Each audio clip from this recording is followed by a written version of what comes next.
I am joined by Bobby Reynolds here. It's great having you on, Bobby.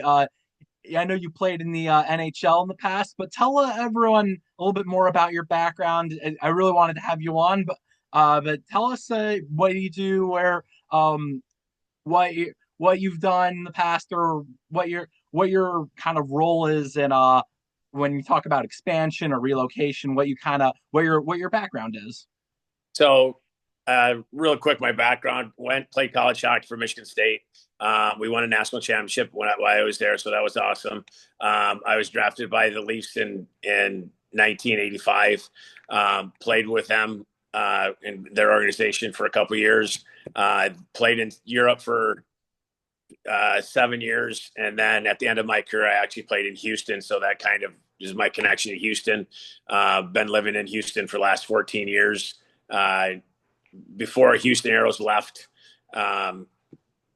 for Des Moines, I helped them in game day, the coaches in the game day uh, assistant consulting kind of thing. So that was my connection. So not only did I play for 2 years, but I was for 2 years I was helping the coaches on game day consulting. So played 18 years of pro hockey all over the world, all over North America, and then finished up and played in lived in Houston. So Yeah, that's why I wanted to have you on because first of all, you're well traveled. It's interesting that we had Lance on earlier, and he's also well traveled. So you've been around multiple hockey markets and hockey cities to know what works and what doesn't, and what makes a hockey market successful. And the more important thing why I wanted you particularly on is because you played. You have a player's perspective on this, so you know like what players will be looking for, what players want. When you hear about these cities that are being surfaced up as okay, this is what the NHL is looking at, this is what the NHL is considering, this is the city or the market.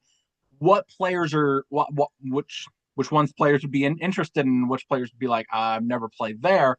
So I'll ask you just a broad question: is what do you think from a player's perspective? What do you think makes a city or a hockey market a successful market? So first and foremost, I was born and raised in Michigan, so I don't know if you can get more, hockey market or growing up. I think everybody that has ever grown up in Michigan, boy and girl, has a little bit of background in hockey. So that was kind of my upbringing. So when I started to play, and what all players do is we all start out as single guys and go through the process, and then eventually you play long enough, you start a family, you have kids, and now when you're starting to be established, you have a family, you want to kind of take care of your family, make sure, because of the travel and because of the time commitment, because everything like that, the family dynamic is a very important part. So the city and the organization does play an important part. And when you're talking about expansions, to different cities and different places, it does come in fact where players do go, oh geez, that'd be great, or oh no way. A lot of things come into taxes and climate and fan support, and have they been there before, and all that sort of thing. So it does come into effect, and they all talk about it.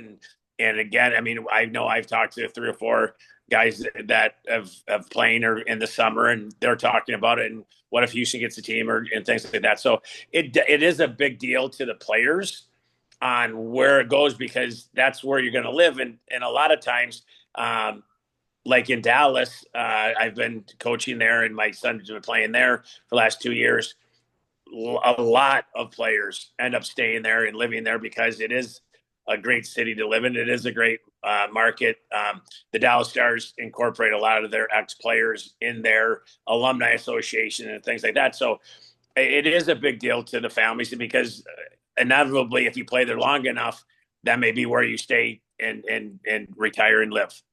I think what's interesting is as you're talking about players and their families, is there are two types of players. There's those players on the entry level deal that are just coming into the league, and most of them they actually don't have the families where it's just them by themselves, and their perspective is a lot different versus a family perspective. When you're on your second contract, most players, it's then you start your mindset changes a lot about what makes a city or a market good. Where you start thinking about the schools or the community where or where first of all where to settle down and where to potentially retire. A lot of a lot of cities. You mentioned Dallas, where players not only retire there, but then they have their kids go into the hockey development programs, and then they or all a lot of the markets that had expansion, which you include Arizona too. A lot of players. I mean, Shane Doan and Josh Doan. Shane Doan played in Arizona, and Josh Doan grew up in the Arizona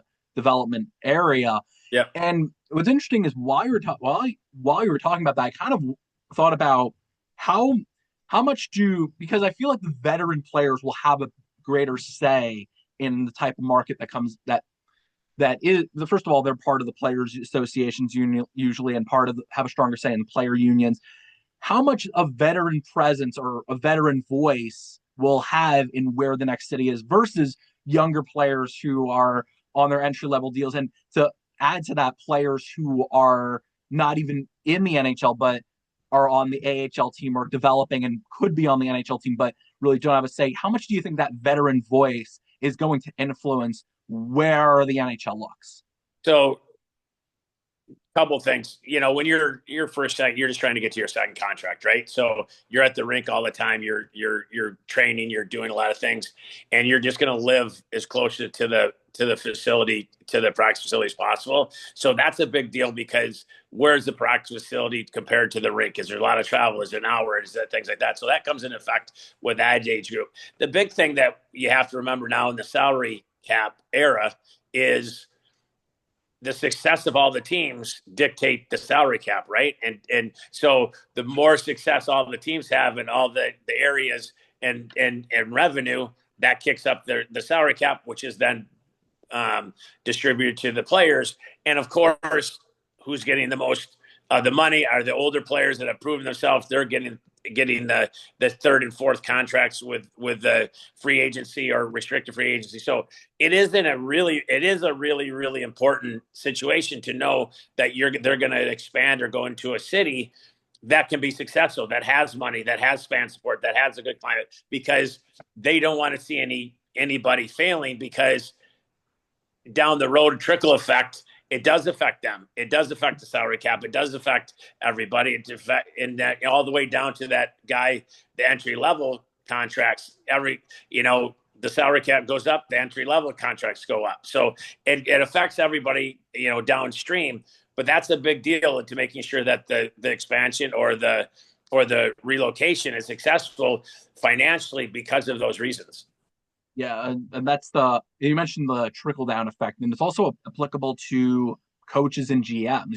We don't talk about them a lot, but a lot of coaches they'll say, "I don't want to play in this spot." A lot of times, really, also because of the front office or the ownership group in place, which is a big thing in general with I think with players is having you want to go to a winner and you want to go to a stable ownership group, a stable front office, and that's probably like the biggest key when you think about of all these with all these teams or cities. It doesn't really matter what city they go to, but it has to have competent ownership willing to spend and not cut corners on even the things that don't involve a salary cap. Like you mentioned the a practice facility there. You mentioned what's interesting is you mentioned a lot of things that players look for, and one of the things kind of sprinkled in there, which is of course a big topic these days, is the tax-free states versus the non-tax-free states. And I wonder how much, like, of the things players consider, how much is it one of those things that, like, if it's a coin flip, they'll say, okay, there's taxes there versus no state taxes, or is it like one of the top things on their list? Because it is interesting. Like, I would just let's just we threw out two cities. Let's say we threw out Houston which is in Texas, not doesn't have a lot of taxes, versus if they expanded to trying to think of, let's say they expanded to San Francisco, which is in California, which would be right next to San Jose, which could actually be a city that they would consider, but California taxes. Is it, how much do you think that tax-free thing actually plays a role in a player's decision? I I would well, I would say it's in the ballpark, but if you're talking about California, Texas, it's in the ballpark. Like, it's such a huge difference, right? Like, if you're talking Atlanta and Texas, it's a little. So now it's part of the conversation. So what it is you're always going to look. Everybody wants to win.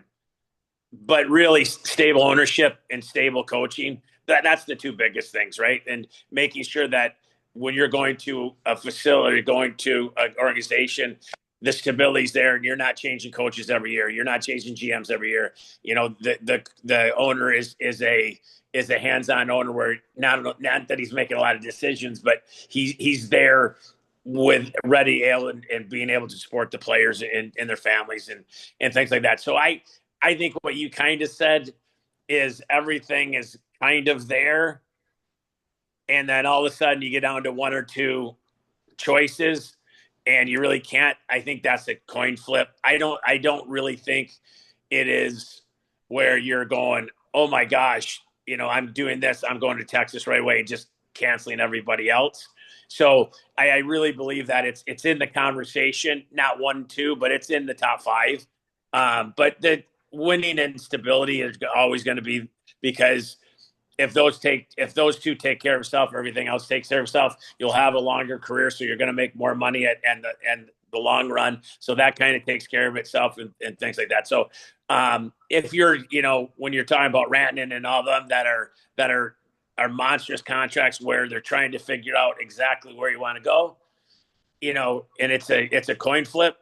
I think it has a big deal when it gets down to a coin flip of, that, and then I do think it's a big deal. But stability and coaching is going to be and long term and things like that. That's always going to take precedent in hockey, I believe, as players. Yeah, I mean that's always the thing because you look at some of the teams in Canada, which I guess are in the higher tax brackets, or you look at some of the teams that are in some markets that where there are the taxes, but they and they have they have the stability or they are a winning organization. You look at Edmonton, I guess would be an example where the big part also about the other layer to it is there's more pressure in Canada. There's more pressure with some of these markets, but some players like the pressure. I think that's a different sort of thing where the fans versus the pressure, where like you want to have fans, but you don't necessarily want to have that pressure. But some players relish in that pressure, which helps them a lot. But I I I would have to say almost all do. I don't really think I don't think that ever comes in a conversation of, I don't want to go to Toronto or I don't want to go to New York because of the pressure. I think a lot of people like the moment, like it. I mean, they're professionals. They've worked their whole life, so I don't think anybody is going to shy away from the pressure of a hockey city or a Canada city or a New York or an LA. I kind of think they would probably embrace it and take it on. So I don't see that in the conversation as much as is the other factors.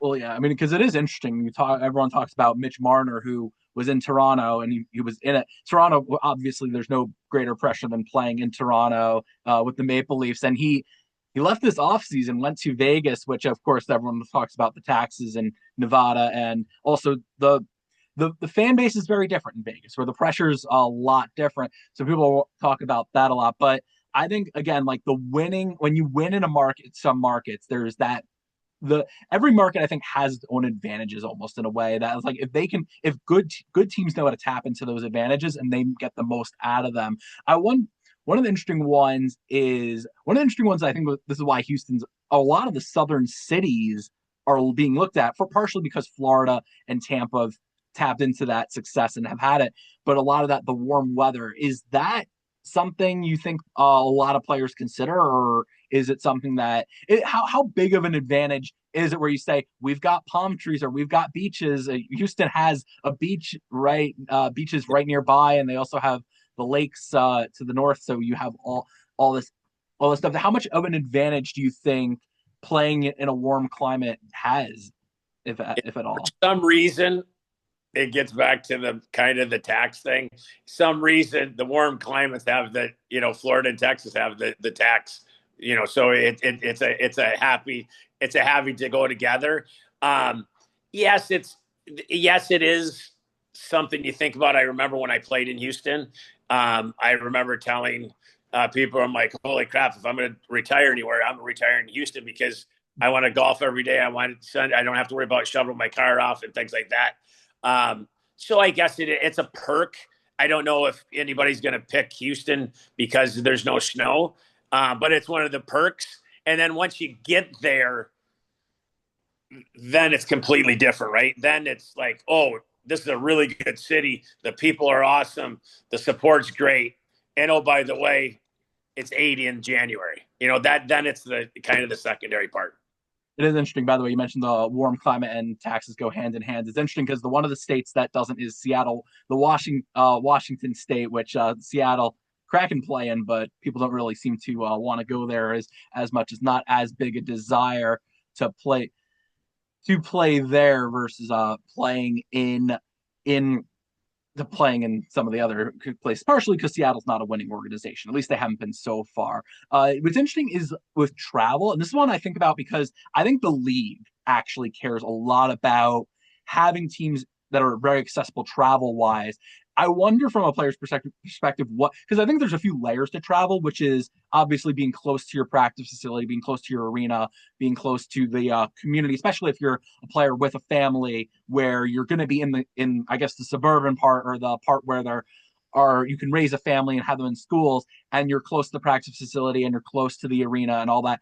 I think the big thing for the league's perspective is being in a city with an airport hub. I mentioned this earlier with Lance that you need to be accessible travel wise, which a lot of some cities actually don't have an airport hub, and it's very hard for fans, teams, just everyone to get in and out of.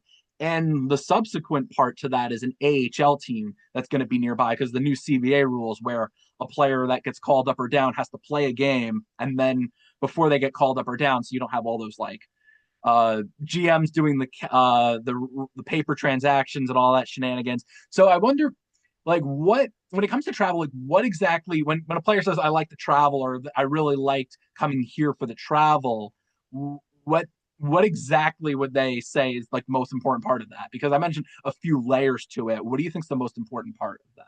So if you think about it, if you're in the East, your travel is minimal, right? Like your travel, you go out west a couple times or you go whatever. But when you're talking about Dallas, you know, they're getting on a plane. Like they're getting on a plane every day and they're getting on and it's travel. So when that is a an issue or a factor as a player because that just adds one your days, your rest. It adds your time at home with your family. It adds just recovery and being able to not be having true days off, right? And when you're kind of out in the middle of by yourself, Arizona, Dallas, um, Colorado, like you're traveling a lot, and every time you're playing a away game, you're traveling. It's a significant plane ride, right? It's not a 10 minute or a half an hour. I get 10 minutes, but half an hour, 40-minute jump, puddle jumper here, there. You're a couple hours here, a couple hours there. It adds up, even though private jets and private airports and all that kind of thing, and it still adds up. It's still travel. It's still you're still in hotels. You're still on an airplane. It adds up, and it takes a toll on your body. And when you start dealing with that over a career, it becomes a factor. It really does. And knowing that I don't have to get on a 2 hour, 3 hour flight twice a week, or hey, we can spend the night and I'm going to get home by noon versus we're spending the night and I'm not getting home until 9 o'clock at night. That's a big deal.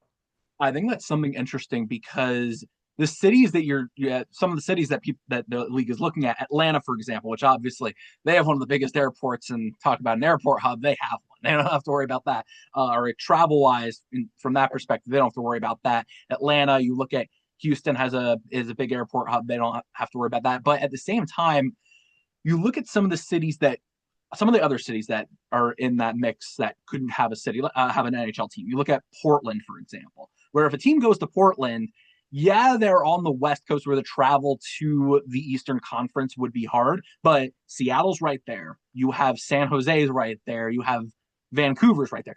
They're pretty close from that perspective. And let's say Milwaukee was a city they're looking at, where you're near Chicago, you're near Detroit, you're near Minnesota, you're near a lot of these you're near a lot of these other cities. It's one of the advantages of the Metropolitan Division, where the Devils, Islanders, Rangers plays. They're all right next to each other. They like a road game is basically in your own Yeah.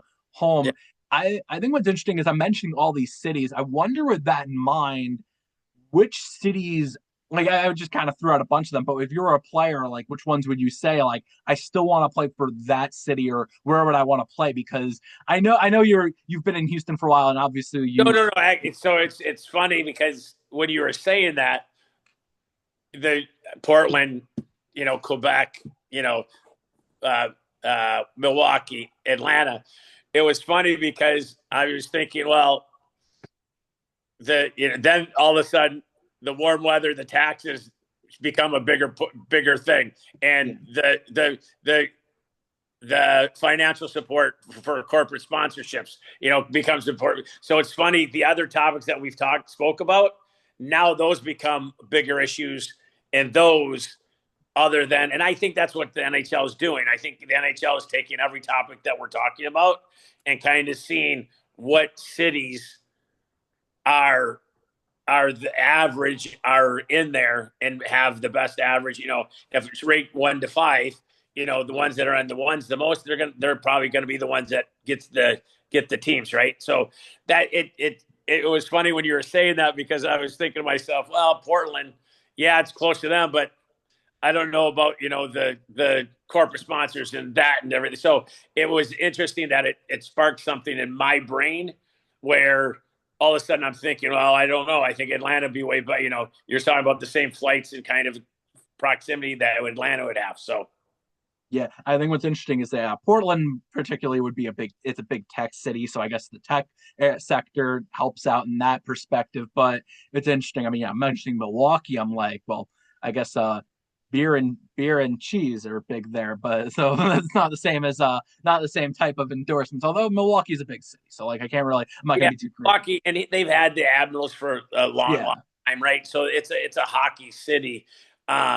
But you don't think of it as a corporate city, right? And you don't yeah. like Portland. When the NBA talked about Portland, they talked them as a small market, team, right?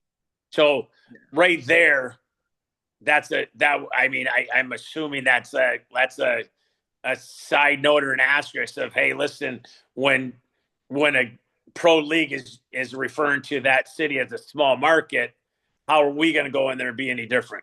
Where they've been there forever, and now, so I think that all comes into play. And Quebec, small market Canadian city. Well, now you have in Canada, so now you have the taxes, you have the small market where you don't have the huge financial. So I think all of the topics that we're having a conversation, each city will have its good and its bad, and the ones that have the most good are gonna be the ones they choose.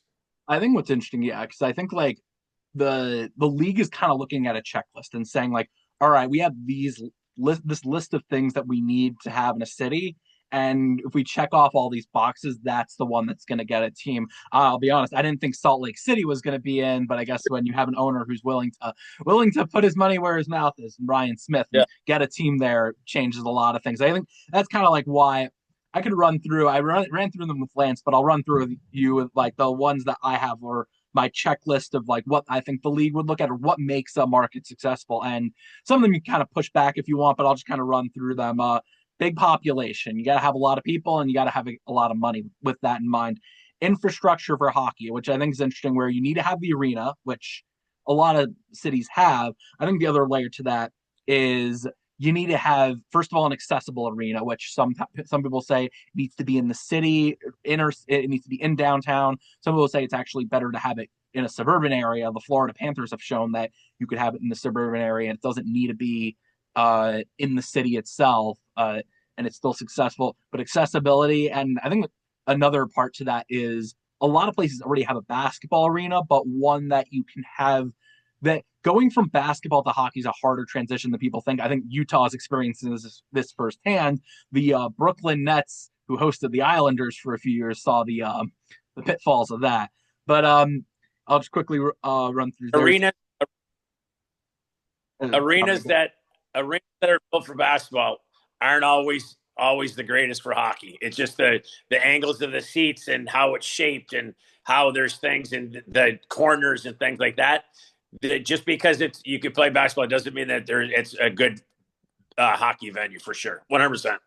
No, yeah, and I think some teams have experienced that. Just the big one I think is also ownership. You need that's probably the most important one. You need ownership that has roots there, that has an interest in building a team, in building up not just a team on the ice, but building a team off the ice where you have a community and you have fan interest, the ownership that's genuinely interested in that. You look at some of the most, I mean, the expansion franchises that were successful, which one of them being the Flyers, where Ed Snyder had a genuine interest in bringing it to the fans and keeping it with the fans, keeping the team with the fans. Hockey history, which is kind of one that I'd say is a light red flag because the NHL has expanded south, hasn't always even places that were there wasn't hockey history. It's a helpful thing. I think one of the interesting ones. So I said airport hub. One of the interesting ones is fan interest in the sense you where if there are other options for a casual fan, that doesn't help. Where compared to a city that I said Buffalo, for example, there's the Bills, there's the Sabres, and even if the Sabres aren't doing well, fans will still show up. They'll be angry, they'll be upset about the team, but they'll still show up. And the whole thing with, let's say, football in LA, where there's so many other things to do, if the team's not good, there's no interest. There's a lack of interest. So first of all, if you have any pushback on any of those, but second, the other part about if you're a player and you find out like, oh yeah, the fans won't be interested if we're a 500 team, what that kind of does to you.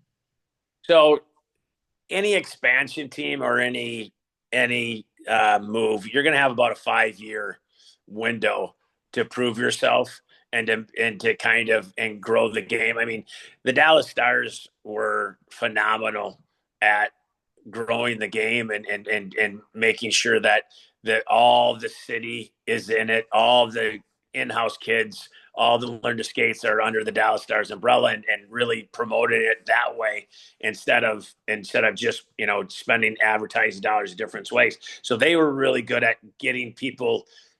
They're creating fans, right? They're creating fans with their youth hockey, and I think that when when the owners are going to have to give a pitch to the NHL. One of the criterias or big things is going to be how are you going to develop hockey? Like how are you going to develop hockey in a city that does not have hockey?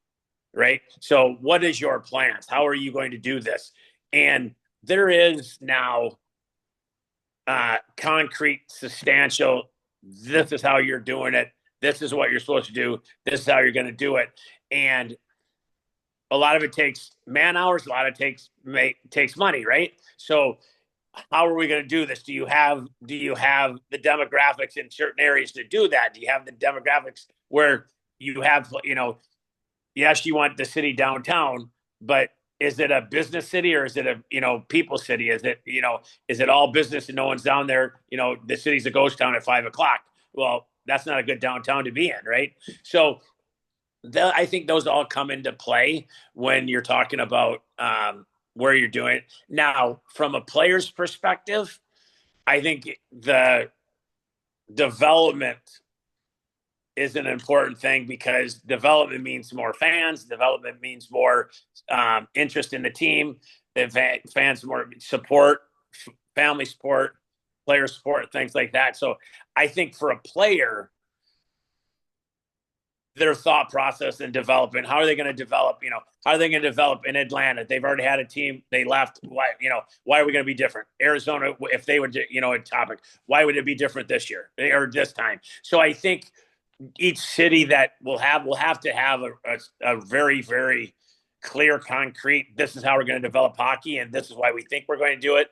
And I think that's going to be a big, big selling point to the NHL because all these guys that are wanting NHL teams, they know the price tag. They're going to have the money. They're, someone's just not going to I hope I get a bank loan to pay, $1 billion for a team, right? Like, so it's not, the money part of it's going to be their personalities, which affects the players. A coach, owner's personality, how they ran their business.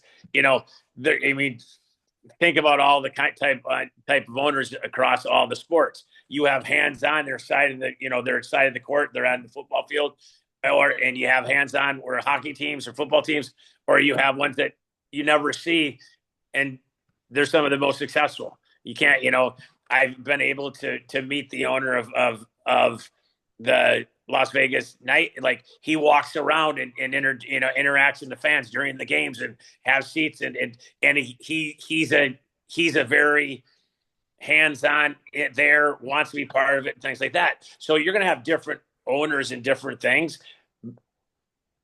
The players feel that, and the players will know that they're part of it and they feel part of it, regardless of how he is, based on the people that the owner puts around him. Yeah, and I think that's another big thing is that you can, because there's two types. There's the hands-on owners that are they're on top of everything. The hands-off owners that are just like they see it as like another investment where it's like, oh yeah, this is something thrown Yep. on the side. And players can see through that. Or players know, especially a few years into a new team, which are into a new ownership, they see that early on. And I think what's interesting is that sometimes even like an owner that's on top of everything, that's something that players don't want because you look at some teams where the Yankees back in the day with George Steinbrenner was on top of everything, or the Carolina Panthers recently with their owner who's on top of everything and in the draft room, one having a say on some GMs particularly do not want that. So there is a balance slash there's pros and cons to both types. Where sometimes if an owner steps aside, just says like, "I'll take care of the business side, you guys take care of the X's and O's, we'll be fine." But the players are going to look at what type of owners coming in, or they can see like, okay, what kind of businesses they ran and see like, okay, this is like what they are doing. And I mean that, but the big thing is obviously a few years into it, to find out whether they're really going to be successful or not, whether they really know what's going on in hockey or know how to run operate a hockey business or in a hockey team. All right, we'll take a quick break and we'll be right back.